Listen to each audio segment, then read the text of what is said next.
Isang honest review lamang po. Sino ba naman ang gugustuhin mangyari ang ganito sa ating mga motor?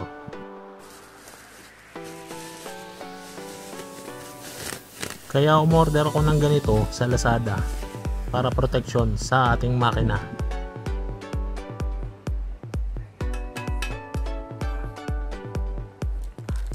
May kasama na siyang rubber at aluminum washer.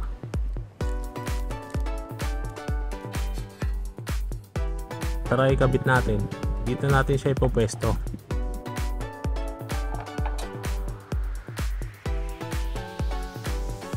Kabit muna natin ang mga rubber sa kanya-kanyang mga butas. Pati sa kabilang side, i-slide lang natin ito.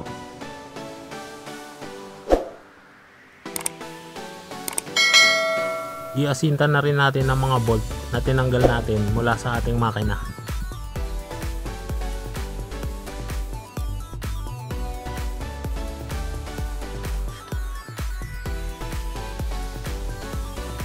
Ang mga bolt na ito ay nasa gawing kaliwa na magkabilang butas at may nakaabang pa ito sa kabilang butas.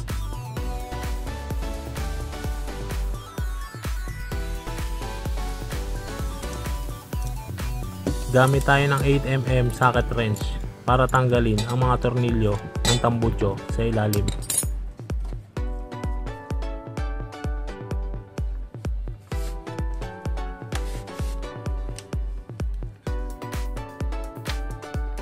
(14mm) naman para sa tatlong bolt ng ating tambucho.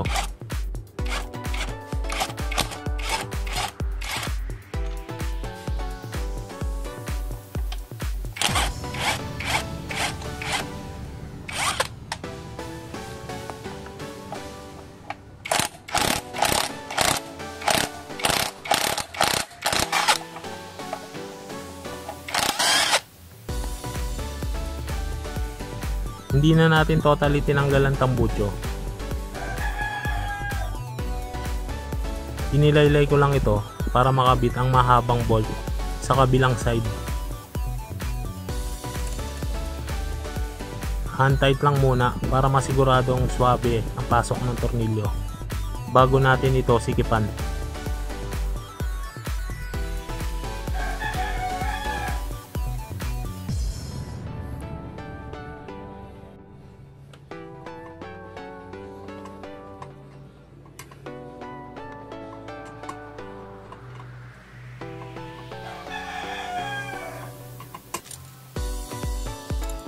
Sigipan na rin natin at ibalik ang mga nauna nating mga tinanggal.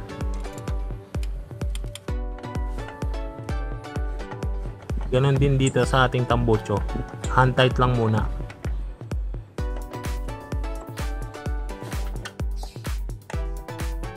At kapag swabe na ang pasok, saka natin ito gagamitan ng impact wrench.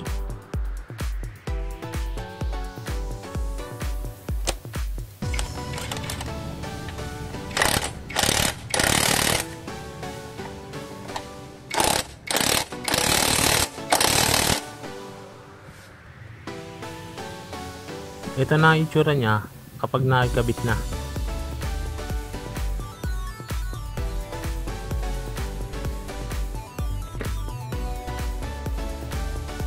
Malaking bagay ito at proteksyon para sa ating mga makina. Sapagkat hindi natin maiwasan na dumaan sa mga lubak at kung minsan natatalsikan ng bato.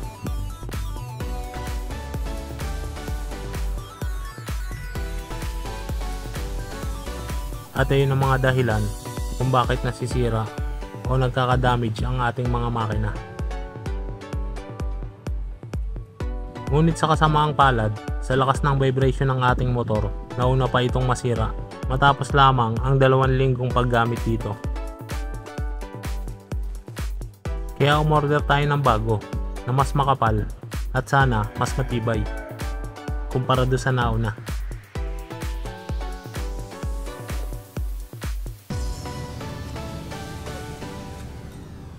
Mokoto Elite Series ang tatak na itong kinuha nating pangalawa. Maganda ang packaging niya at meron pa siyang box.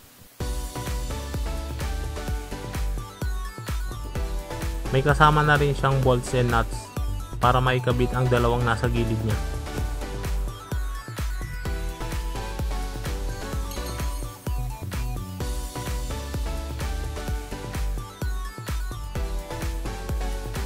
.8 mm ang sukat nitong Mokoto Elite Series na engine guard.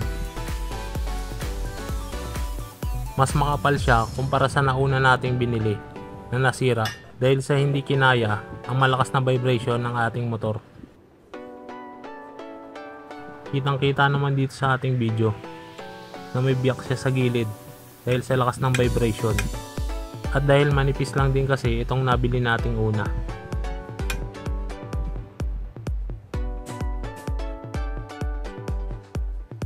.2 mm lamang ito kumpara doon sa Mokoto na 1.8 mm.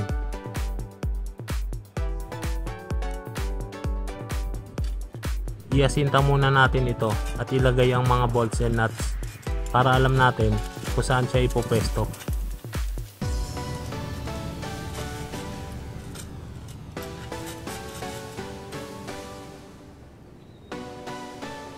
Kapag nasukat na natin ang tamang pwesto niya, lagyan natin ito ng thread locker para hindi bumitaw dahil malakas ang vibration ng ating ATV.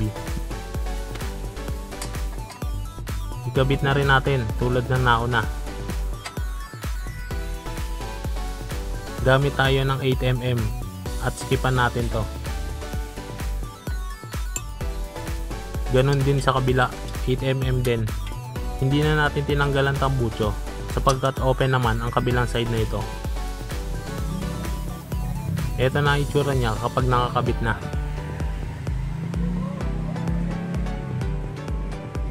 Mas kitang kita na mas makapal siya kumpara sa nauna nating kinabit. At sana lang tumagal.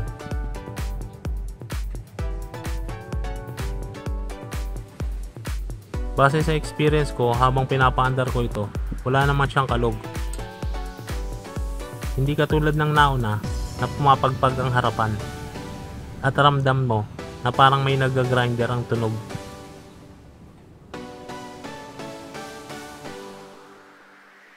Ito ang una nating binili. Maganda sana, kaya lang manipis. At ito ang pinalit ko na may sukat na 21.5 cm by 15 cm at meron siyang 4 na kulay na pagpipilian. Kaya nasa sa inyo kung ano ang pipiliin nyo. Choice nyo pa rin ang masusunod.